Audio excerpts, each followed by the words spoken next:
Chers amis, la parashat Kitavo comporte une longue liste de bénédictions et de malédictions.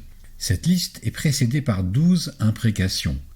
Les 11 premières imprécations dénoncent celui qui commet une faute en secret et contre lequel la justice humaine est impuissante. Voici quelques exemples de ces imprécations. Maudit soit l'homme qui ferait une image taillée ou en métal. Maudit soit celui qui méprise son père ou sa mère. Maudit celui qui déplace la borne de son voisin.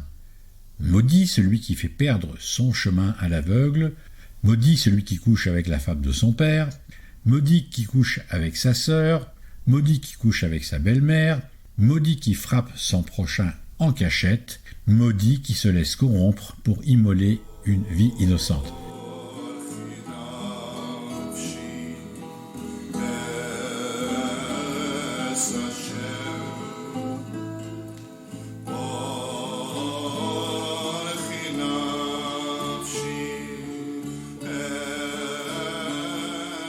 Et voici la 12e imprécation. Arur asher lo yakim et divrei haTorah azot, la'asot otam ve'amar kol ha'am amen.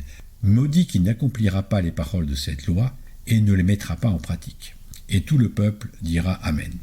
Ce 12e verset a fait couler beaucoup d'encre. Il s'agit d'une malédiction qui a été interprétée de manière divergente par les Juifs et par les chrétiens. Pour le Talmud de Jérusalem, le mot-clé du verset est yakim, qui signifie soutenir, faire tenir debout. Et il donne de ce verset une interprétation restrictive.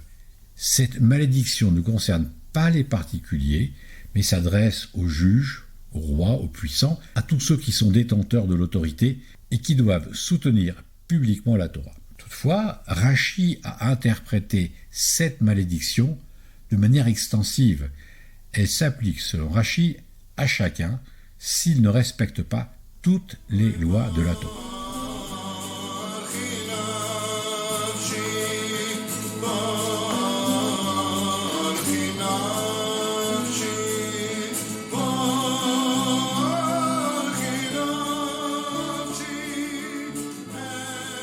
L'interprétation paulinienne.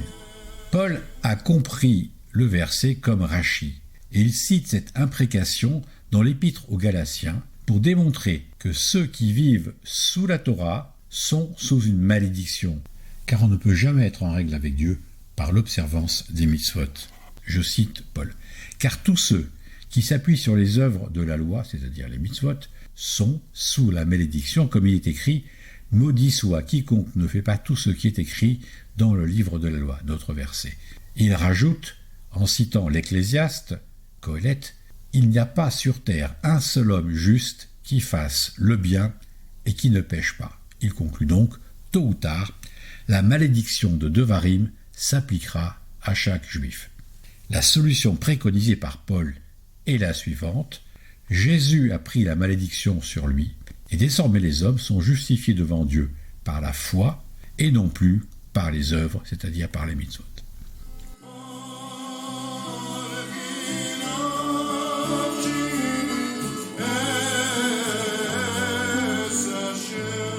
L'interprétation de Ramban. C'est Nachmanide qui offre la réponse la plus pertinente à l'affirmation de Paul. Le verset, affirme Ramban, ne parle pas de celui qui ne respecte pas parfaitement la loi, que ce soit par faiblesse ou par paresse. Une telle personne a sans doute transgressé la loi et doit se repentir. Cependant, tant qu'elle croit globalement au système dans son ensemble et qu'elle admet que l'observance des mitzvot constitue un principe nécessaire, la malédiction ne s'applique pas à elle, même si parfois elle succombe à la faute. Ramban fonde son interprétation sur une lecture attentive du texte, car le texte ne dit pas « celui qui n'exécute pas », il y a assez les paroles de la Torah, mais plutôt celui qui ne soutient pas, yakim, les paroles de la Torah pour les accomplir. Dans le sens de les Juifs se sont engagés, kimouv kiblou, irrévocablement, et c'est une malédiction dirigée contre les apostats et les hérétiques. Ramban justifie son interprétation en faisant référence au célèbre verset du livre d'Esther, chapitre 9, verset 27, qui décrit l'affirmation spontanée du peuple juif de son obligation envers la Torah en utilisant le même terme yakim, koum, que le verset de Devarim. S'appuyant sur cette identité linguistique, Ramban réfute l'affirmation de Paul en affirmant qu'un fauteur ordinaire n'est pas visé par cette malédiction tant qu'il accepte la Torah et qu'il se sent engagé par elle. En effet, aucun homme sur terre ne peut atteindre un niveau de perfection entièrement exempt de péché.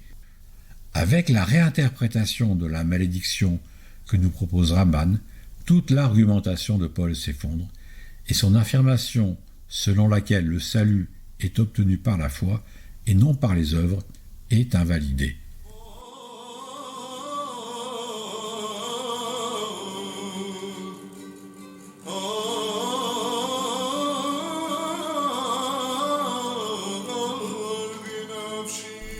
Le rejet des mitzvot est bien le point par lequel le judaïsme et le christianisme se sont éloignés.